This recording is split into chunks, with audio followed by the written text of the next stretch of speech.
हाँ जी बच्चों। कैसे हैं आप लोग बेटा? चलिए, तो आगे की ओर चलते हैं। और हम लोगों का जो डिस्कशन चल रहा था दैट वाज मनी सप्लाई। तो मनी सप्लाई पे हम लोग अपना डिस्कशन कर रहे थे। तो पिछली यूनिट में हमने देखा कि मनी की सप्लाई बेसिकली तीन चीज़ों पे डिपेंड करती है। तो एक था behaviour of central bank. Central bank का जो बिहेवियर है, तो मेनली वो मॉनेटरी पॉलिसी, उसको हम लोग अगले यूनिट में बहुत डिटेल में डिस्कस करेंगे। Central bank high powered money और रिजर्व रेशियोज के द्वारा मनी की सप्लाई को इम्पैक्ट करता है। तो उसका मेन जो है वो ये दो टूल्स रहते हैं। उसके बाद कॉमर्शियल बैंक्स हैं। It was very interesting. Suppose करिए सेंट्रल बैंक ने हमारा जो रिजर्व्स की रिक्वायरमेंट है वो कम कर दी। कर सकता है, central bank can do that. अब जब उसने रिजर्व्स की रिक्वायरमेंट सेंट्रल बैंक ने कम कर दी, लेकिन कॉमर्शियल बैंक्स ने अपनी जो एक्सेस रिजर्व्स हैं वो बढ़ा ली। मतलब ये कि से सीआरआर की रिक्वायरमेंट 6% है, अब रिजर्व बैंक ने उसको 0.5% रिड्यूस किया, 5.5 कर दिया। जो कॉमर्शियल बैंक एक्सेस रिजर्व्स बना रहे हैं, अब भाई 6 की रिक्वायरमेंट है तो उन्होंने ज्यादा रखी हुई है, वो उन्होंने बढ़ा ली, तो उससे मार्केट में लिक्विडिटी बिल्कुल भी इंक्रीज नहीं होगी। That is another problem. उसके बाद में देखिए, फिर तीसरा इफेक्ट है behaviour of public.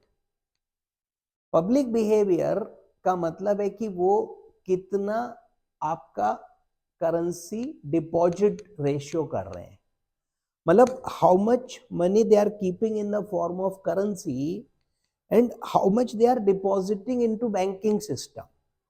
That is public behavior.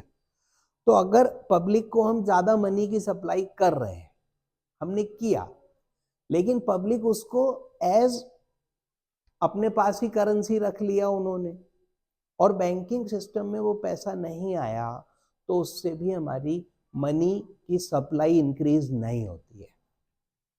लेकिन जो डिपॉजिट रेशियो है, जितना वो डिपॉजिट करेंगे उतनी मनी की सप्लाई बढ़ेगी। वेल, आगे चलते हैं। सर मॉनेटरी पॉलिसी, तो मॉनेटरी पॉलिसी देखिए बेसिकली तो हम अगले यूनिट में बहुत डिटेल में पढ़ेंगे, बट यहाँ पे भी छोटा सा एक रेफरेंस है, तो डिटेल में नहीं ले रहा मैं। Central bank suppose wants to stimulate economic activity, तो कई बार सेंट्रल बैंक इकोनॉमिक एक्टिविटी को स्टिमुलेट करना चाहता है, मतलब बढ़ाना चाहता है। कैसे बढ़ाए? So it does so by infusing liquidity.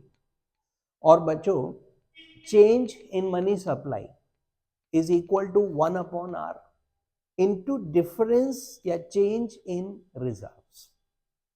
तो इस फार्मूले से हम कैलकुलेट कर सकते हैं, डिटेलिंग अगले यूनिट में करेंगे। नेक्स्ट सर, इस पर एमसीक्यू बनता है। क्वेश्चन ये कि आपका जो सर मनी मल्टीप्लायर है, what is money multiplier? Money multiplier का मतलब कि जो मनी सिस्टम में है वो कहीं ज्यादा सिस्टम में आएगी।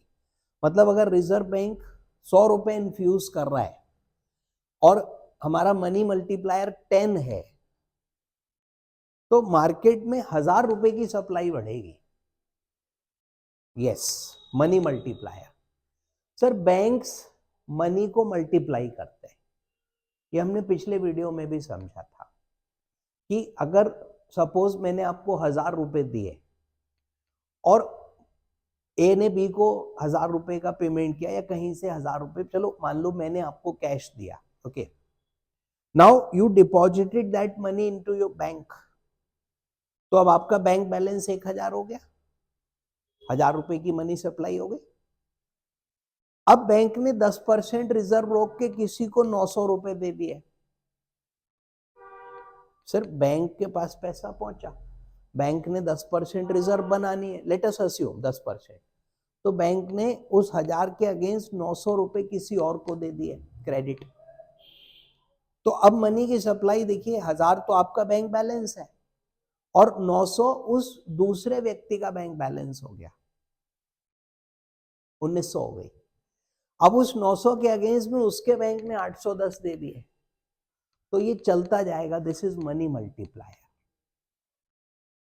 सर ये मनी मल्टीप्लायर है। हमने क्या अस्यूम किया कि अगर हमारा जो रिजर्व का रेशियो है बेटा वो 10% है, CRR कह लो आप, तो हमने 1000 रुपए सिस्टम में इन्फ्यूज किए, divide by your reserve ratio, तो मनी की जो सप्लाई होगी वो 10,000 होगी। हम इन्फ्यूज कर रहे हैं बेटा 1000, जो रिजर्व रेशियो है वो 10% हमने अज्यूम किया हुआ है, तो मनी की सप्लाई 10,000 हो गई, यानी कि जो मनी मल्टीप्लायर है वो बेटा 10 हो गया। 1000 रुपए इन्फ्यूज कर रहे हैं लेकिन मनी 10,000 की मार्केट में आ रही है। अगर मैं इस रिजर्व को 100 कर दूं, 100%, यानी इस टर्म्स में लिखूंगा तो 1.0, तो 1000 ही होगा, यानी मनी मल्टीप्लायर का कोई इफेक्ट नहीं हुआ। सर मल्टीप्लायर 1 है बेसिकली, मतलब ये कि ऐसी सिचुएशन है कि जहां पे मनी मल्टीप्लाई हो ही नहीं रही है, और ये कब होगा सर? तब होगा जब banks prefer to hold newly injected reserve as excess reserve, मतलब सारा का सारा पैसा उन्होंने एक्सेस रिजर्व में रख लिया, तो मनी की सप्लाई ही नहीं हुई। तो अगर बैंक की एक्सेस रिजर्व फुल हो जाती है, मतलब वो पूरी अमाउंट एज एक्सेस रिजर्व रख लेते हैं, तो उससे जो मनी की सप्लाई है वो हमारी नहीं बढ़ती है। तो मनी मल्टीप्लायर 0 कब होगा? आंसर है कि जब banks prefer to hold new injected reserves as excess reserve, यानी बैंक पूरा पैसा रिजर्व्स में रख लेते हैं, तो मनी मल्टीप्लायर इज 0। ठीक है, तो अगर आ जाएगा एग्जाम में तो आप पहचान लोगे, MCQ तो आना है। नेक्स्ट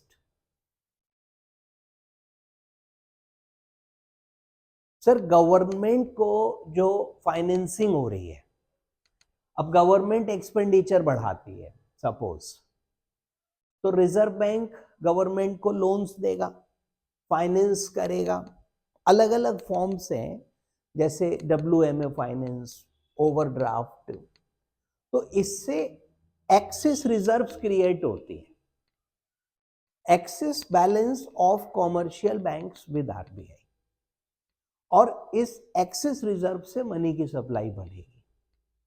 चलिए नेक्स्ट इज बच्चों credit multiplier. So credit multiplier क्या है कि जो रिक्वायर्ड रिजर्व रेशियो और 1 डिवाइड कर दें, तो जो मैं आपको अभी ऐसे समझा रहा था कि अगर 1000 रुपए हम सिस्टम में इन्फ्यूज करें, ठीक है, और 10% का रिजर्व है, तो क्रेडिट मल्टीप्लायर उस तरीके से सीधे मल्टीप्लायर कैसे निकालोगे, तो 1 अपॉन रिजर्व रेशियो, तो 1 अपॉन लेट अस से 0.10, तो ये 10 आ जाएगा, मतलब 10 टाइम्स मल्टीप्लाई हो रहा है। अब अगर रिजर्व रेशियो 5 कर दें घटा के, तो 1 डिवाइड बाई 0.05, तो अब देखो ये 20 हो गया। सर जितना रिजर्व रिक्वायरमेंट्स कम करेंगे उतनी तेजी से क्रेडिट मल्टीप्लाई होगा, उतना जो है क्रेडिट बढ़ेगा और मनी की सप्लाई बढ़ेगी। तो देखिए मैं आपको बताऊं, लाइक एक समय था जब CRR वगैरह के रेट्स भारत में लगभग 10% के आसपास होते थे। That was a time. और आज की डेट में ये 4% के आसपास में चलता है, थोड़ा ऊपर नीचे करते रहते हैं, बट बेस 4% के आसपास। तो 10% में योर क्रेडिट मल्टीप्लायर वाज 10, और अगर ये 4% कर लोगे बच्चों तो 0.04, तो नाउ इट वुड बी 25। मतलब क्रेडिट कितना बढ़ गया है सर, 10 टाइम्स था पहले, अभी वो 25 टाइम्स है। देखने में लग रहा है 10 से 4 हुआ, बहुत इफेक्ट नहीं होगा, लेकिन नहीं भैया, क्योंकि ये क्रेडिट मल्टीप्लायर का रोल है और इस तरीके से मनी की सप्लाई कहीं कहीं कहीं ज्यादा बढ़ रही है। तो मार्केट में सप्लाई ऑफ मनी इंक्रीज हुआ बहुत ज्यादा पहले से। तो दिस इज डिपॉजिट मल्टीप्लायर या डिपॉजिट एक्सपेंशन मल्टीप्लायर, एक ही ना बातें हैं बच्चों। Deposit multiplier, deposit expansion multiplier, credit multiplier, additional money जो कि कॉमर्शियल बैंक्स अवेलेबल मनी में से क्रिएट करते हैं अपनी रिजर्व रिक्वायरमेंट से। आइए sir, the next part is new monetary aggregates. So what is that? देखो भैया, पीछे हमने पढ़ा था M1, M2, M3, M4। Sir monetary aggregates थे, और मैंने आपसे कहा भी था कि बेटा इसके ऊपर आपको एग्जाम में एक क्वेश्चन बिल्कुल पक्का मिलेगा। तो M1, M2, M3, M4 ये मनी के मेजरमेंट के कॉन्सेप्ट्स थे मतलब, हाँ सर थे, क्योंकि उसके बाद में आप देखिए यहाँ पे न्यू मॉनेटरी एग्रीगेट्स आ गए। ये सर 98 में कहानी की शुरुआत हुई इस नए वाले की। देखिए अगर एग्जाम में पूछ रहा है और न्यू या NM लिखा हुआ है, ठीक है सर, ये जो मॉनेटरी एग्रीगेट्स हैं इनके नाम NM1, NM2, NM3 हैं। जो पुराने वाले हैं वो M1, M2, M3 थे, M4 भी था। तो अगर क्वेश्चन सिर्फ मनी के मेजरमेंट की बात कर रहा है तो आप पुराने वाले एग्रीगेट्स पे आंसर करोगे, M1, M2, M3, M4।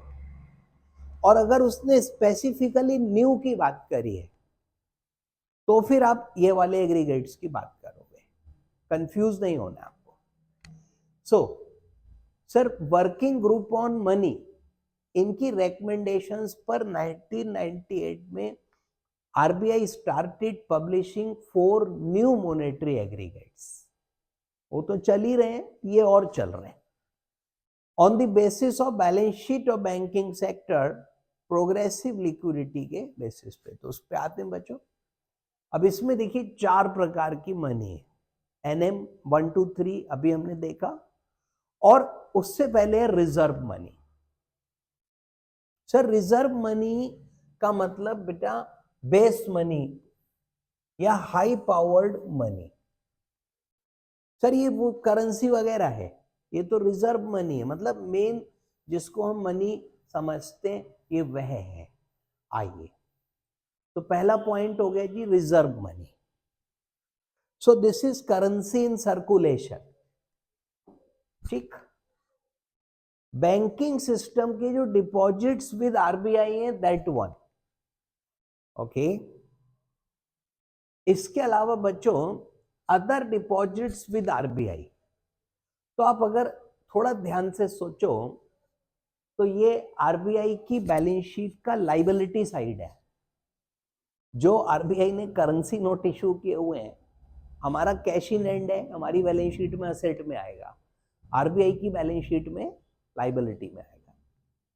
Bankers ने जो डिपॉजिट विद RBI किया हुआ है वो भी उनकी लाइबिलिटी है, सर उन्होंने पैसा ले रखा है। और जो अदर डिपॉजिट्स है, ठीक, तो ये बैलेंस शीट बेस्ड अप्रोच है। तो अगर मैं आपसे पूछूं कि बैलेंस शीट बेस्ड अप्रोच कौन सी है, ओल्ड मनी मेजरमेंट या न्यू मनी मेजरमेंट? तो आप कहोगे sir new money measurement balance sheet basis पे चल रहा है, तो ये लाइबिलिटी साइड हो गई। तो क्या एसेट साइड से भी कर सकते हैं? यस। तो देखो क्रेडिट टू गवर्नमेंट, ये आरबीआई का एडवांस जो सरकार को दिया एसेट में आएगा। Credit to commercial sector, claims on banks, RBI की फॉरेन एसेट्स, गवर्नमेंट की currency liability to the public. Sir ये भारत सरकार की है, ये अलग है। और आपका जो आरबीआई की अदर लाइबिलिटीज है जो ऊपर कवर नहीं हुई वो लेस कर दी। Net monetary, net non monetary liability minus. एक ही चीज है बैलेंस शीट, एक असेट साइड एक liability side. Sir currency in circulation, तो उसमें आरबीआई की करेंसी भी है, गवर्नमेंट की भी है, तो गवर्नमेंट की भी यहाँ पे जोड़ ली, क्योंकि इस वाले पार्ट में जुड़ नहीं रही थी, इसमें दोनों जुड़ गई थी। चलो तो रिजर्व मनी हो गया बच्चों। After this we have NM1, NM2, NM3, so that is currency with public. ठीक है। Demand deposit with banking system, तो जो बैंक्स में करंट अकाउंट और सेविंग अकाउंट में पैसा है दैट पार्ट। डिमांड डिपॉजिट तो बेटा वही है। अदर डिपॉजिट्स विद आरबीआई, जो आरबीआई पे डायरेक्ट डिपॉजिट्स है, तो ये NM1 हो गया। NM2 में हम देखो ये करेंसी थी और डिमांड डिपॉजिट्स थे, करेंसी और डिमांड डिपॉजिट। इसमें हम शॉर्ट टर्म टाइम डिपॉजिट भी जोड़ेंगे, that is NM2। Short term time deposit, short term का मतलब जिसकी मेच्योरिटी विद इन 1 ईयर है। तो टाइम डिपॉजिट में जो शॉर्ट टर्म है उसको भी ऐड कर लिया, तो NM2 हो गया। अब आता है NM3, तो इसमें आपका NM2 ये तो जुड़ेगा ही, plus long term time deposits भी हम ऐड करेंगे। तो बाकी के टाइम डिपॉजिट्स जोड़ लिए जो लॉन्ग टर्म है, मोर देन 1 ईयर। कॉल या term funding from financial institutions, financial institutions जैसे LIC, IDBI, ICICI, industrial credit and investment corporation, तो उनके भी कॉल या टर्म फंडिंग ऐड करी जाएगी। चलिए उसके बाद देखिए लिक्विडिटी के 3 एग्रीगेट्स है, मनी की सप्लाई का मेजरमेंट है बच्चों। पहला लिक्विडिटी एग्रीगेट L1, 3 है, L1, L2, L3, तो इसमें NM3 ले लिया। अब देखिए जो NM हमने लिए थे बच्चों, इसमें कहीं पे भी पोस्ट ऑफिस नहीं आया, बट यहां हमने पोस्ट ऑफिस का सेविंग अकाउंट जोड़ लिया। ठीक है, पोस्ट ऑफिस का सेविंग डिपॉजिट ऐड कर लिया, वो डिमांड डिपॉजिट है। L2 में हमने टर्म डिपॉजिट ऐड किए विद टर्म लैंडिंग इंस्टीट्यूशंस। ठीक है, financial institutions, term borrowing by financial institution और सर्टिफिकेट ऑफ डिपॉजिट्स। तो ये फाइनेंशियल इंस्टीट्यूशंस के टर्म डिपॉजिट्स बेसिकली हैं। और L3 में इस L2 को लेंगे public deposits of NBFC, non banking financial companies जैसे मुथूट फाइनेंस। इस तरीके की, हालांकि वो डिपॉजिट्स नहीं लेती है, बट बहुत सारी NBFC ऐसी हैं जो डिपॉजिट्स एक्सेप्ट करती हैं, उसको ऐड करेंगे। तो ये था बच्चों हमारा मनी की सप्लाई और उसका मेजरमेंट, वेरी इंपॉर्टेंट टॉपिक। और इसमें NM1, NM2, मनी 1, मनी 2 वो वाला ज्यादा इंपॉर्टेंट पार्ट था। बाकी क्रेडिट मल्टीप्लायर, डिपॉजिट मल्टीप्लायर, ये चीजें थी, सिंपल क्वेश्चंस रहते हैं ज्यादातर, तो ये था। अब जो यूनिट 3 है मॉनेटरी पॉलिसी, ये सबसे इंपॉर्टेंट है।